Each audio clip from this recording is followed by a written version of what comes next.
Thank you very much for those nice words. I must say, in the beginning at LIS, I had a very small contribution on this paper. It's later where I had to play a role to make sure that list stays in Luxembourg, but that's old history. So thank you for the invitation. And I think that the topic is quite challenging for two reasons. The first one is that we had already a big presentation. We had a seminar where the report has been presented. And so I have to avoid to repeat what has been said already and all the things that you find in this marvelous report called PIBien-être, the report, that you find on our website. And the second one is to show that this project has a future. Because what I want to do today is having a kind of a conversation with you on how to bring this project forward. And so what I want to do is first to bring it into the context of the Luxembourg debate on what is called here the excessive economic growth. You know, everywhere in the world, people are caring about having growth, but in Luxembourg we have too much. I want to make a brief history on this project called PIBien-être. By the way, PIBien-être, it means is a contraction of GDP in French, PIB, and then bien-être, well-being. And it's quite symbolic because you put those two together, which for many is seen as something which is in contradiction. So I show some of the results, but as I told you, we have a very big report. And so needless to come back to all the nitty-gritty of what you can find in the report. Then I wanted to stress something which everybody tries to forget, and which is linked to this debate on growth, which is that happiness is strongly linked to GDP and income. There is a lot of evidence for it, and we have to take this fact into account. I want to discuss some of the difficulties that we encounter when putting up this project and how to overcome the shortfalls. And so we have some answers, but probably we have to work still on it. And then there are some additional challenges that I wanted to discuss, and one of those will be the policy relevance in and the democratic appropriation of this kind of project. So my final thought will be where to go from here, and I hope that you have also some ideas, because we are struggling to see how to bring this forward. So my first graph is about this discussion on growth. And I showed this on several occasions, and I'm very surprised that it doesn't convince people. So I apologize for the quality, but we have a new design at STATEC. So with all those colors, I was not able to make it better. But so please look at, you see you have three curves. The upper one, which is, I would say, brown, you see the GDP, the nominal GDP, starting in year 2000 until 2016, let's say 16, yes. And what you see is that we have a GDP which goes up by at something like almost 2.5 increase. Now, if you look at the GDP per head, because the population has increased a lot in the mid-time, so we have an increase about the half, 50% of the population. I exaggerate a little bit, but it's just to give the most important impression. So you see that then the GDP is not that high. It goes up to 160. So we have an increase of 60%. And then the most interesting thing is it's the flat one, which is called the GNI per head. And it's really flat. there is almost no increase. And this is current data, current euros. So what does it mean? So perhaps for those not familiar with national accounts, you have GDP and the income which goes out of the country. So it's profits from capital, and on the other side, wages of employees, which go outside of the country, like for cross-border workers, or capital is taking home their dividends. If you take them out of this GDP, you come to GNI, Revenu National. So in some way, you could say that's the income which is on the territory. And if you look at it by capita, you see that it's almost stagnating. So I show this again and again, and nobody reacts. Because one should say, what is this discussion about too much growth? It's not true. So there is a different story behind it. And by the way, it's this GNI indicators that we have kept in the dashboard of the PIBien-être. So I hope that this is, you can read this. This is from the World Happiness Report.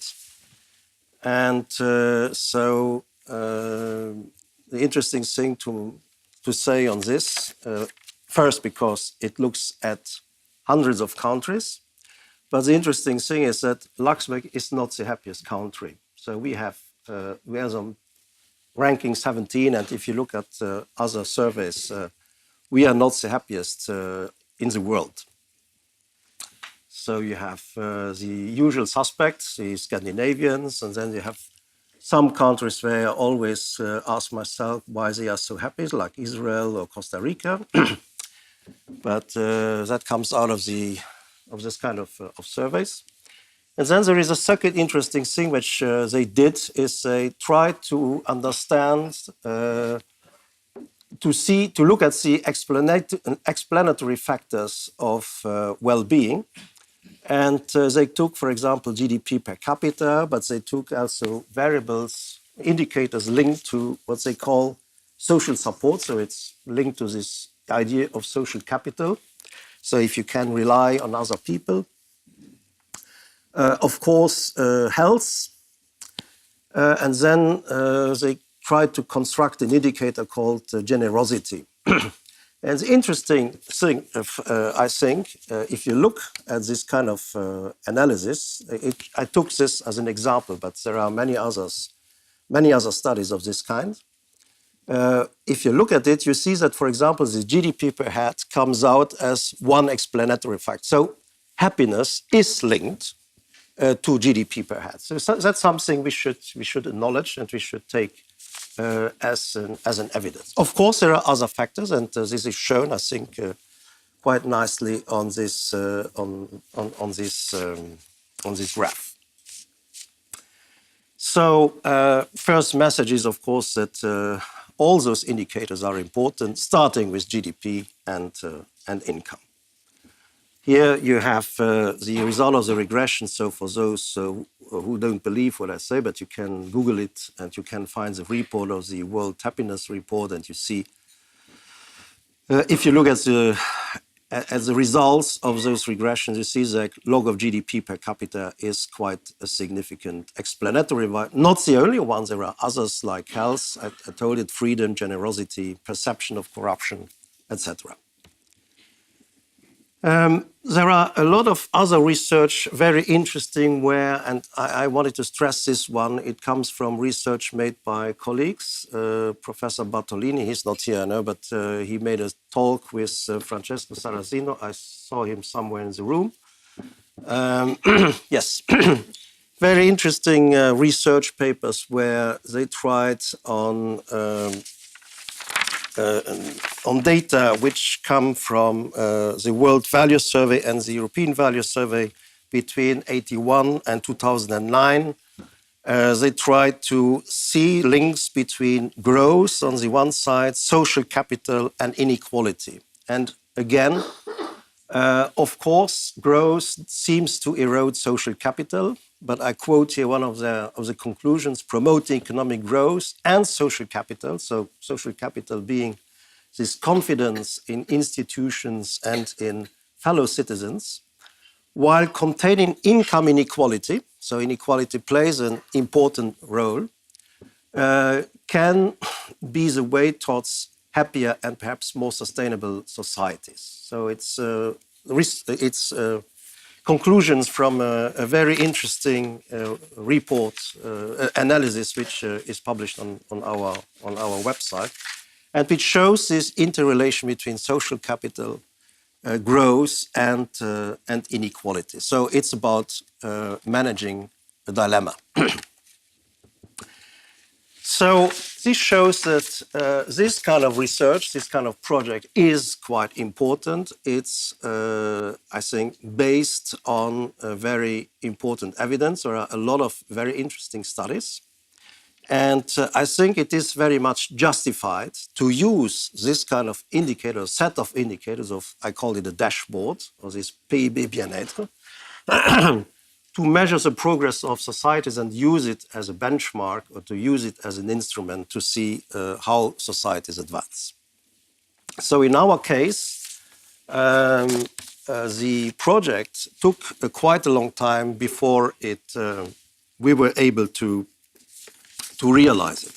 So I remember my first time I discovered all this kind of thinking about these new indicators of, which is called at the time statistics, knowledge, and policy. So it was about the progress of society. It was first done by OECD, which normally have a very bad reputation as a think tank of awful neoliberals, but they did very interesting work. And at the time by a guy who played a very important role, which is Enrico Giovannini. And he was head of the statistics department of OECD, and he organized in Palermo. I was there at the first conference, and I remember that we went to the toilets, and he told me, "What do you think about all that?" I said, "I don't believe it, having all those indicators also, but I don't understand why so many people come." And there I realized that there is really an expectation for having a different way of looking at society and this idea of making progress. And then he convinced me that statistics should play a key role. And then I came home, and there was this report, Stiglitz and Fitoussi, which was presented with a very nice speech, I must say. It's not a friend of mine, but Mr. Sarkozy made a very nice speech at the Sorbonne. And I was very convinced, and then I came back, and it was a moment where in Luxembourg we were negotiating a new government. And since I had some entries there, I wrote a paper, and we were able to make the government decide that Luxembourg should have its kind of dashboard on well-being. And that was in 2009. And I understood that if I ask as a statistical institute to do it, nobody will believe in it. So, because that would be a kind of civil servants, bureaucrats playing around with data. So the good idea was to say it should be given to representatives of the civil society. And that was the Conseil, économique et social. For those who don't know this institution, it's a kind of parliament of social partners. And the CSDD, which was the equivalent, but for people representing environmentalists. Conseil du développement durable, so Sustainable Development Committee. And they worked from 2010 to 2014. That was a very, very long time. But because in the midtime, something nasty happened, and it was the big recession. So we had this big crisis, and we had totally different challenges, totally different goals. And at the Conseil économique et social, they said, no, forget about all this well-being thing. Now we have big problems here, and we should deal with those. And some of us fought just to continue the work, and we called it a technical group to continue the work until the recession receded, and we were able to continue the work. So it finished in 2014. And then we had to wait for having resources, because the report of the Conseil économique et social said, okay, here we have this dashboard. They elaborate this dashboard. I will come back to it now quickly. But someone has to put all this data together, and we asked STATEC to do it. And then we took the report, we went to the government and said, okay, they want us to do this, but we need money and resources. And I must say the government was very generous, and they decided to give us those resources. And so STATEC did the work, and the work is in a report, a very interesting report. PIBien-être is a report which is on our website, and the authors are Madame Peroni, Luca Fumarco, and Mr. Sarrazino, who is, I saw him, he's sitting in front here. So we promised that we would produce such a report every 2 years. So the next report will be 2019, and there is where all the problems start, because how to go from there, because this was a lot of work to do, and we should think about the future. So this is quickly the dashboard. It was about 63 indicators which have been put together after long discussions, first among social partners, then with the environmentalists, and we have the president of the CSDD is with us today, Mr. Schatz. And so it was a long negotiations. And so don't ask me why some indicators are in, because I can't explain it really, but it was kind of bargaining chips. So if you give me this, I give you that. And so, for example, there is an item which I can't explain, which is dwellings in Wohnvorranggemeinden. So it's in German because you see it's very complicated, so it's in German. And it's about communes where they have these priority dwellings. So it's probably very much justified, but it doesn't. It's not very relevant as an indicator when you put this in this kind of dashboard. But they have other ones. And then you have particularities. So, for example, you see that there is important, both bodies underlined, for example, the knowledge of languages. So in a country like ours, where we have all this discussion about multicultural integration, of course, language is something quite important. But for us, as statisticians, of course, always a challenge, because you have to find to make the service to track all those data. You have bioagriculture, etc. So you see there are a lot of indicators in it where I think it would be good to revise it, but not for the, let's say, ideological or political reason, but for a very different reason, which is simply the availability of data. Here you have the results. You will find them in the report, which is here. We have a nice synthesis where you see where Luxembourg has evolved well. You have those. You have the colors showing where we are faring well and how it evolved over time. But in the report, you have the detail of each indicator. And it's very difficult to read because the Conseil économique et social and the Conseil développement durable, they don't want to see only averages, but they want to see the distributions, and they want to see the per gender when it's relevant, or by income class, or by education category, etc. And so you imagine that each indicator can be multiplied by 6, 7, even 10 different breakdowns. So it's very difficult to read and to interpret. And you can imagine if you have to communicate this to the media, where you have 3 minutes to explain something, you have one sentence that you can. So it's really very, very difficult. Now here is a nice summary of some of the most important indicators. You see much of will depend on the way that you are able to present all those indicators. Since it was so complicated to put these 60 indicators together, we had this brilliant idea to create a composite indicator. As you know, in the community of statisticians, this is something which is forbidden. It was forbidden. I think it's 3 years ago, the Director General of Statistics had a meeting in Lisbon where it was officially decided that composite indicators are now allowed. Because it's impossible to communicate so many indicators if you have no possibilities to put them together and to make some compact out of it. So this was a good idea to use those 60 indicators where possible to create an indicator. And the nice thing was to confront them through the evolution of GDP. Here it is only from years 2009 to 2015. But it was very interesting because it's very striking that you have an increase of GDP. But I told you, don't look at GDP, look at GNI. If you look at GNI, it will be very flat. But the interesting thing is this composite indicator, which has been called Luxembourg Index of Well-being. And you see that it goes down. And then it goes up after 2012, but it doesn't come really back to where it was in 2009 when the crisis started.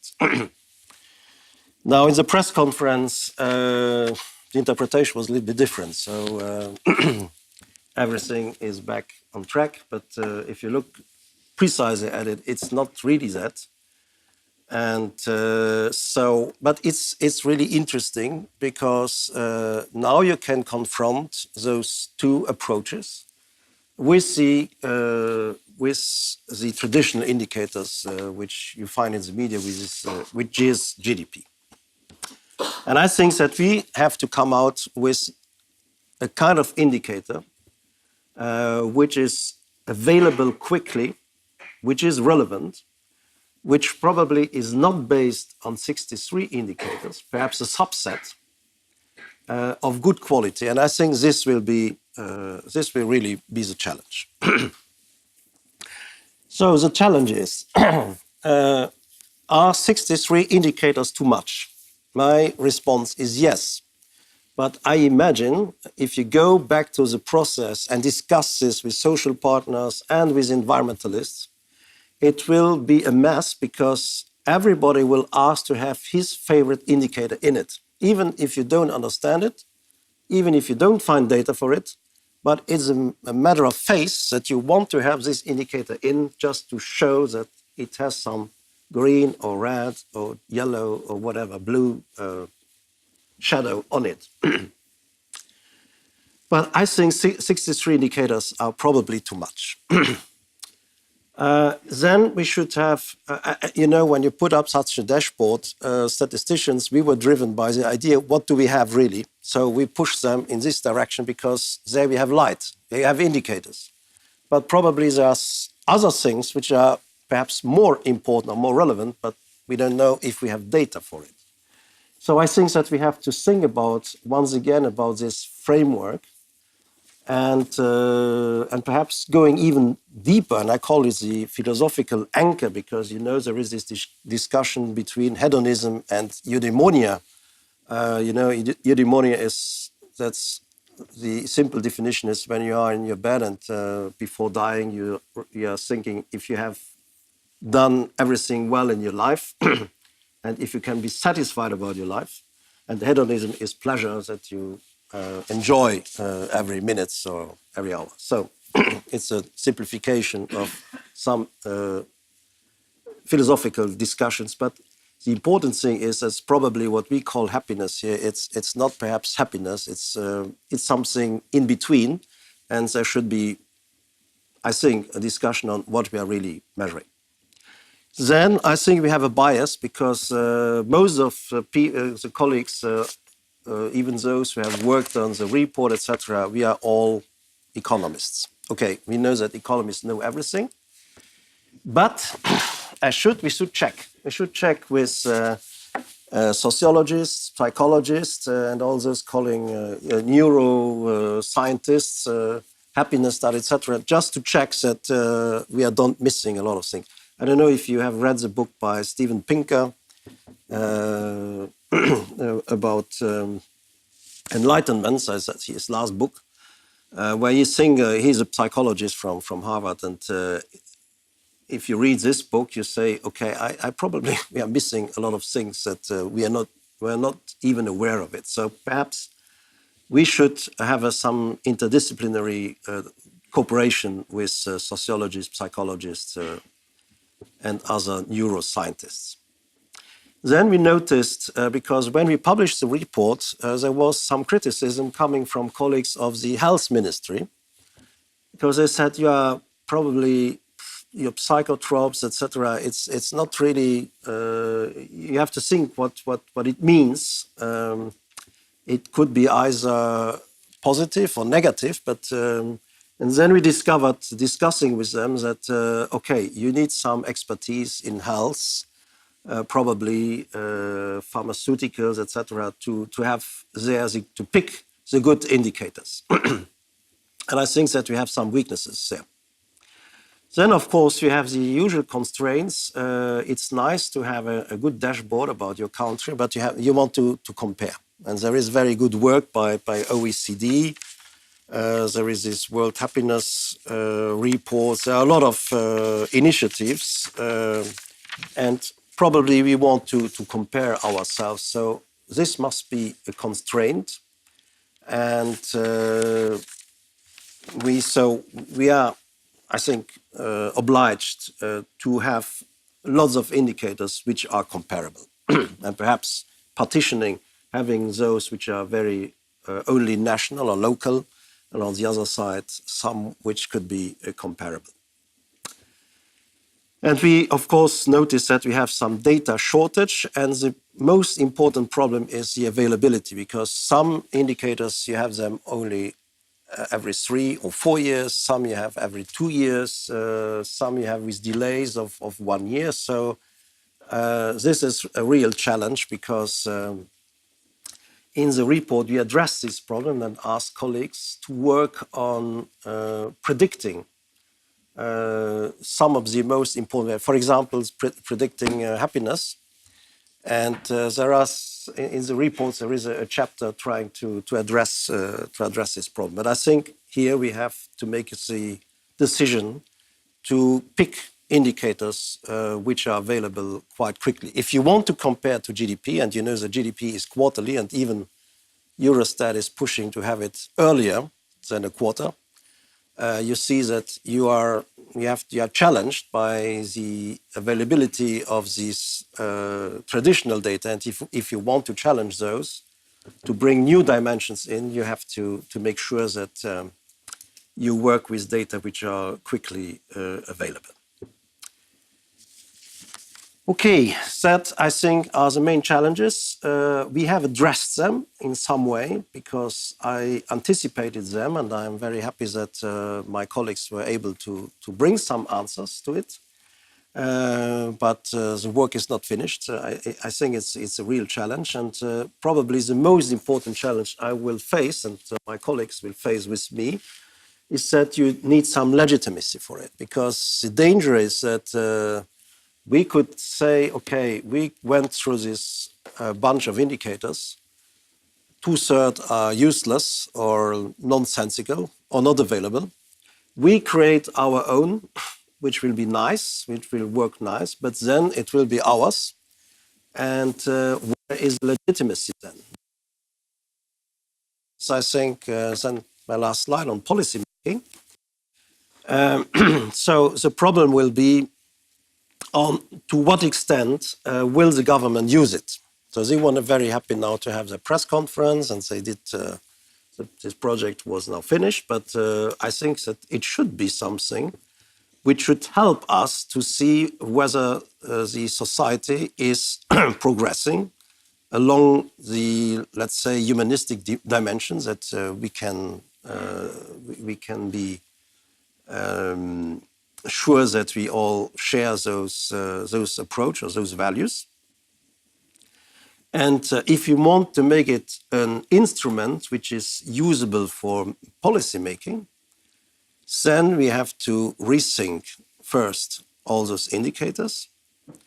We have to enter into a dialogue, because we need to have this legitimacy, we need to have this support. And so we have to go back to all those stakeholders and explain to them why we think that we should change. We think that it could be a very useful contribution to this debate about growth and development. So qualitative, inclusive, intelligent growth, you know, you have to put some numbers on it if you want to to make it sizable. When this discussion on growth has started 2 years ago in Luxembourg, we published a press statement where you took only 3 indicators: GNI, CO2 emissions, and GNI CO2, and it was, I think, unemployment. Yes, unemployment, and those 3 indicators already were talking a lot, and so that is the other extreme. But it could be possible to do this kind of things. And then I read a paper in this World Happiness Report made by Martine Durand, which is the head of statistics at OECD. And she has a very interesting chapter where she explains that some countries already took this PIBien-être, these well-being indicators, and put them into the policy-making process. And I remember that Giovannini told me that in the budgetary process in Italy, and in the debate in the parliament, they have to deal with those indicators. So something, for the moment, not thinkable in our country. When I look at the elections, I don't think that it was very helpful, but still, in Italy, I mean. But still, I think that it is something which is very important to put it in the decision-making process. And this will be a real challenge. That will be a real fight. And to be able to be victorious, we have to have first this good dashboard, solid dashboard, a small one, quick, which could challenge the traditional indicators. By the way, I showed that they are important, so don't forget about it. Don't hate GDP growth. It's interesting indicators. And then you have to fight to make sure that they are taken into account when decision-making process is going on. And we are now in an electoral debate, so it's perhaps a good occasion to do it. Thank you.